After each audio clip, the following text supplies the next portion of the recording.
ఆంధ్రప్రదేశ్ రాష్ట్రంలో ప్రైవేట్ పాఠశాలలు, కార్పొరేట్ పాఠశాలల్లో వేలాది మంది ఉపాధ్యాయులు పనిచేస్తున్నారు.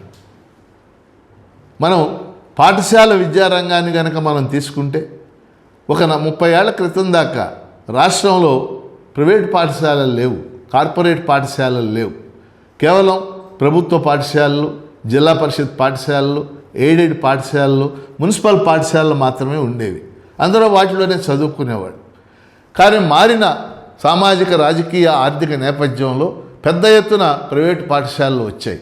ఇది దేశవ్యాప్తంగా జరిగిన పరిణామం, మన ఒక్క రాష్ట్రంలో జరిగిన పరిణామం కాదు.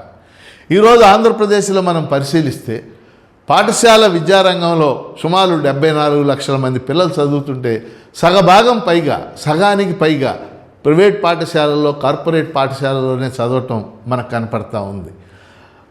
పేరెంట్స్ కూడా ప్రైవేట్ స్కూళ్ళల్లో చేర్పించడానికి పెద్ద ఎత్తున ఆసక్తి చూపిస్తూ ఉన్నారు. ఈ పరిణామం జరగడానికి అనేక కారణాలు ఉన్నాయి. ఇప్పుడు ఆ కారణాల విశ్లేషణ ఈ వీడియో యొక్క ముఖ్య లక్ష్యం కాదు.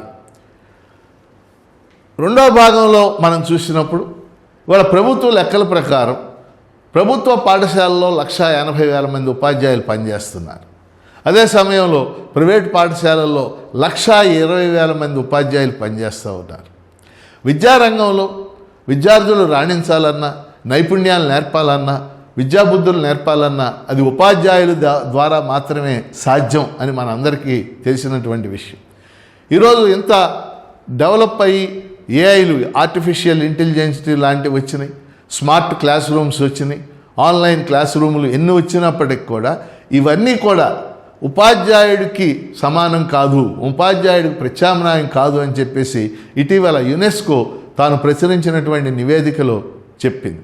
ఉపాధ్యాయుడు కేవలం చదివే కాదు, విద్యార్థుల క్రమశిక్షణ, విద్యార్థులకు సామాజిక విలువలు నేర్పటం, ఒక సోషలైజేషన్ ప్రాసెస్ అంటాం, ఆ ప్రక్రియ మొత్తంలో ఉపాధ్యాయుడు కూడా ముఖ్య పాత్ర పోషిస్తాడు.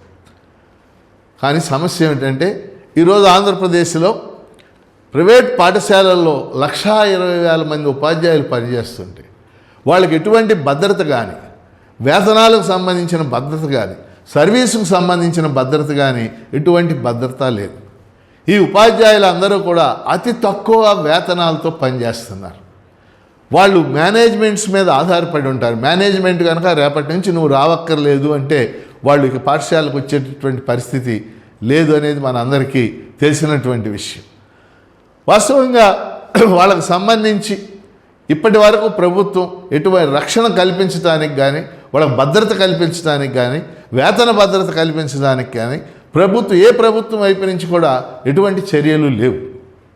వాస్తవంగా నేను ఎమ్మెల్సీగా ఉండగా అనేక సందర్భాల్లో ప్రైవేటు ఉపాధ్యాయుల సమస్యల్ని శాసనమండలిలో వాయిదా తీర్మానాల ద్వారా, అలాగే స్పెషల్ మెన్షన్ ద్వారా ప్రస్తావించడం జరిగింది. అట్లాగే ప్రైవేటు ఉపాధ్యాయుల్ని ఆర్గనైజ్ చేయటానికి, సంఘటితపరచడానికి కూడా ఓ ప్రయత్నం చేశాం, కానీ వైఫల్యం చెందాం. కాబట్టి ఈరోజు ప్రైవేటు ఉపాధ్యాయులు వాళ్ళు ఏం కోరుకుంటున్నారు?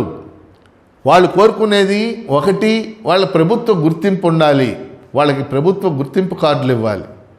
2, వాళ్ళకి హెల్త్ కార్డులు, వాళ్ళ దగ్గర నుంచి కొద్దిపాటి ప్రీమియం వసూలు చేసి హెల్త్ కార్డులు ఇవ్వచ్చు. అనేక రకాల వాళ్ళకి ప్రభుత్వం హెల్త్ కార్డులు ఇస్తుంది. వాళ్ళ ప్రైవేట్ ఉపాధ్యాయులకు కూడా హెల్త్ కార్డులు ఇవ్వచ్చు.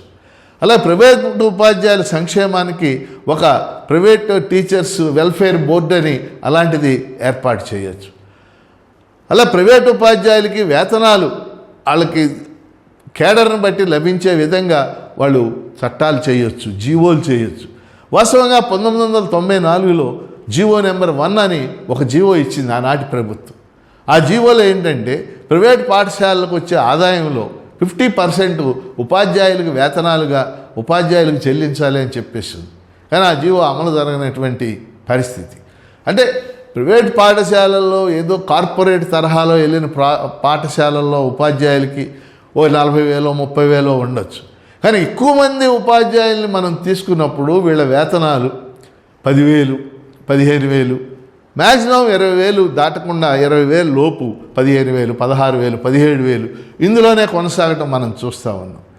అలాగే మిగిలిన ప్రభుత్వ పాఠశాలలకి పండగలకి సెకండ్ సాటర్డేలకు సెలవులు ఇచ్చిన అనేక సందర్భాల్లో ప్రైవేట్ పాఠశాలలు కొనసాగటం మనం చూస్తూ ఉన్నాం. కాబట్టి ఏం చేయాలి, ఏంటి కోరుతుంది? అందుకని ప్రైవేట్ పాఠశాలలు ఉపాధ్యాయులు 1,20,000 మంది పెద్ద సంఖ్యలో ఉన్నారు కాబట్టి వీళ్ళ సంక్షేమానికి కూడా ప్రభుత్వం పూనుకోవాలి. అలాగే ఇప్పుడు ఉన్నటువంటి ప్రభుత్వం కూడా దీన్ని ఆలోచన చేయాలని చెప్పేసి నేను కోరుతా ఉన్నాను. అయితే ఎక్కడైనా సరే ఉద్యోగులు కానీ, ఉపాధ్యాయులు కానీ, కార్మికులు కానీ, అసంఘటిత కార్మికులు కానీ వాళ్ళకు ఉన్నటువంటి కొన్ని సమస్యలు తీరాలంటే వాళ్ళు సంఘటితం కావాలి, అంటే ఆర్గనైజ్ కావాలి. అలా అయినప్పుడు మాత్రమే ప్రభుత్వాలు కూడా వాళ్ళ డిమాండ్లని పట్టించుకుంటాయి. కానీ ప్రైవేటు ఉపాధ్యాయులు రాష్ట్ర స్థాయిలో ఇంతవరకు వాళ్ళకు ఒక సంఘటితమైనటువంటి పరిస్థితి లేదు. ప్రైవేటు పాఠశాలల యాజమాన్యాలు సంఘటితమైనవి, వాళ్ళకి 2 పెద్ద పెద్ద అసోసియేషన్స్ ఉన్నాయి. కానీ ఉపాధ్యాయులు సంఘటితం కానటువంటి పరిస్థితిని మనం చూస్తూ ఉన్నాం. దానికి సంబంధించి కూడా ప్రైవేటు ఉపాధ్యాయులు ఆలోచించాలి. మిమ్మల్ని సంఘటితపరచడానికి ఎవరైనా ముందుకొస్తే మీరు అందులో యాక్టివ్గా, అంటే ఇది ట్రేడ్ యూనియనిజం చేయమని కాదు నా ఉద్దేశం. కనీసమైనటువంటి హక్కులు పొందాలంటే సంఘటితం కాక తప్పు. ఇప్పుడు ఒక ఉదాహరణ చెప్తాను మీకు. ఇవాళ సమ్మర్ ఉంది. సమ్మర్లో కూడా ప్రైవేట్ ఉపాధ్యాయుల్ని ఇంటింటికి వెళ్ళి పిల్లల్ని పోగేసి రమ్మంటున్నారు కొంతమంది, అందరని నేను చెప్పటంలో, కొద్దిపాటి ప్రైవేట్ యాజమాన్యాలు. అంటే మనం ఇంటింటి జరిగి సేల్స్ మ్యాన్ అమ్మినట్టు. కొన్ని స్కూల్స్ అయితే మరీ దారుణంగా నువ్వు ఇంతమందిని చేర్పిస్తేనే నీకు నెక్స్ట్ ఇంక్రిమెంట్ ఇస్తామనేటటువంటి పరిస్థితి కూడా కనపడుతుంది. ఇవన్నీ సరైనటువంటి అంశాలు కాదు కదా. అందుకని ప్రైవేటు, నా ఫైనల్గా నేను చెప్పదలుచుకున్న అంశం ఒకటే, ప్రైవేట్ ఉపాధ్యాయులకు కూడా భద్రత ఉండాలి. వారికి సంబంధించి కొన్ని హక్కులు రక్షించబడాలి. అది ప్రభుత్వం ద్వారా జరగాలి. ప్రభుత్వం దీనికి సంబంధించి కొన్ని చర్యలు తీసుకోవాలని చెప్పేసి నేను ప్రైవేట్ ఉపాధ్యాయుల్ని, ప్రభుత్వాన్ని కోరుతున్నాను.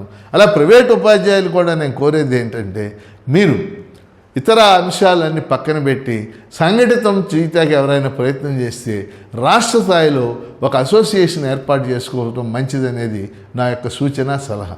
సో మీరందరూ కూడా, నేను ఖచ్చితంగా ప్రైవేట్ ఉపాధ్యాయులకు అండదండలుగా ఉంటానని తెలియజేస్తూ, KS Lakshmanarao people's channel, YouTube people's channel, దీనికి మీరు సబ్స్క్రైబ్ చేయండి. మనం ముందుకు వెళ్దాం, ఈ సమస్యలను ఎప్పుడు ఎలుగెత్తి చాటుదామని తెలియజేస్తూ సెలవు.